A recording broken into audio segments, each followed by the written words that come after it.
প্রিয় দর্শক, আসসালামু আলাইকুম। এনি নলেজ চ্যানেলের পক্ষ থেকে স্বাগতম। এই ভিডিওটিতে কিভাবে একটি আনারসের চারা ইজিলি রোপণ করবেন তা আপনাদের সাথে শেয়ার করছি। আনারসের ডগা যে কুড়িটি আছে তা ফল থেকে ভেঙে নিয়ে সরাসরি মাটিতে অথবা পটে বসিয়ে নিলেই চলে, কিন্তু আমি অন্যরকমভাবে করছি। নিচের পাপড়ির কিছু অংশ সরিয়ে রোদে শুকাতে হবে, এতে ফাঙ্গাস জমার সম্ভাবনা থাকবে না। এখন আমি এটি পানির মধ্যে রেখে দিচ্ছি।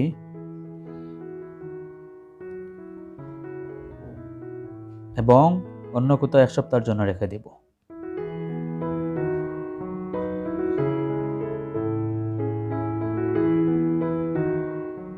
দেখুন দর্শক, 1 সপ্তাহ পর খুবই সুন্দর শিকড় আসছে। এখন মাটিতে রোপণ করার সময়।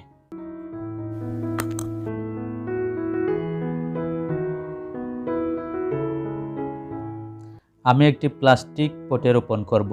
আপনি চাইলে প্লাস্টিকের অথবা মাটির যে কোনো পটে রোপণ করতে পারেন।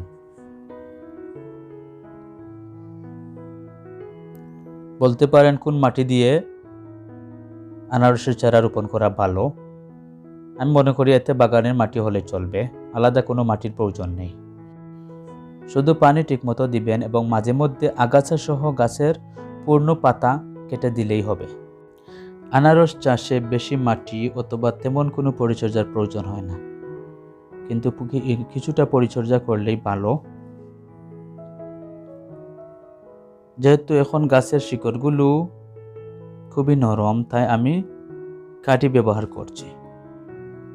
যখন দেখবেন গাছটির জড় শক্ত হয়ে গেছে, তখন এই কাঠিগুলো সরাতে পারেন। দেখুন দর্শক, কীভাবে আমি কাঠি ব্যবহার করেছি। তারপর আমি গাছের মধ্যে ভালো করে পানি ব্যবহার করব।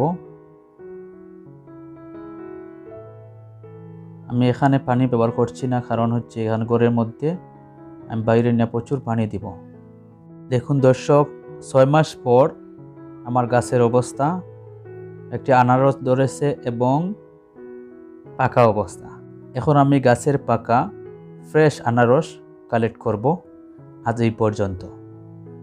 থ্যাংকস ফর ওয়াচিং মাই ভিডিওটি যদি ভালো লাগে লাইক করবেন, শেয়ার করবেন। Please don't forget to subscribe my channel and press the bell icon for more videos. Thanks all. Thanks everybody.